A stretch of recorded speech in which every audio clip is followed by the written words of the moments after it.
We are deer hunter extraordinaires here. This is an Amazon acceptable condition motherboard. This was about $211, and I actually ordered another one, which was 20% off. So it's like 160 bucks for a Maximus Hero because everybody hates Intel now. So thank you. Everybody. This doesn't even look open. Wi-Fi antenna again. This is acceptable condition, so I'm waiting to see what's acceptable because it came with pretty much everything that I think it's supposed to come with. It has the little fan, all the little stuff. Now this is gonna be difficult with one hand, so I hope that looks like a good angle pulling out this motherboard. And there are some scratches on it. This feels kind of loose.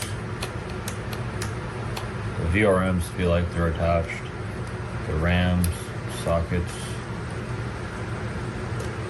feel pretty solid. The pins on the motherboard feel good too. They don't look like they're bent or anything. Now I know I haven't looked at the CPU pins. Just give me 1 second. They left the tape still on this. This is the IO. This one actually has iGPU support. The Maximus formula I had didn't have that, so I kind of wanted this one. The back of it.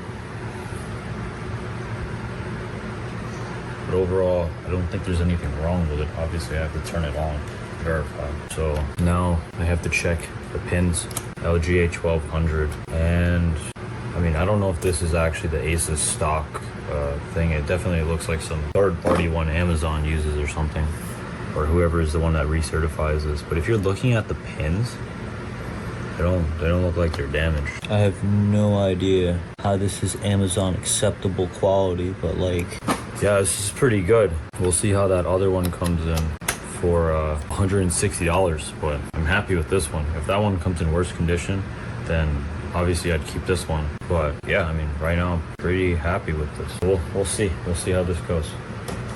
I do have to build it. Oh, okay. And I don't know if the formula also had the start button in this reset over here, but it had an OLED, so that was cool.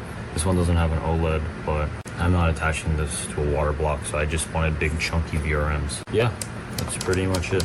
So we will build this because I still have that other 10900K sitting around.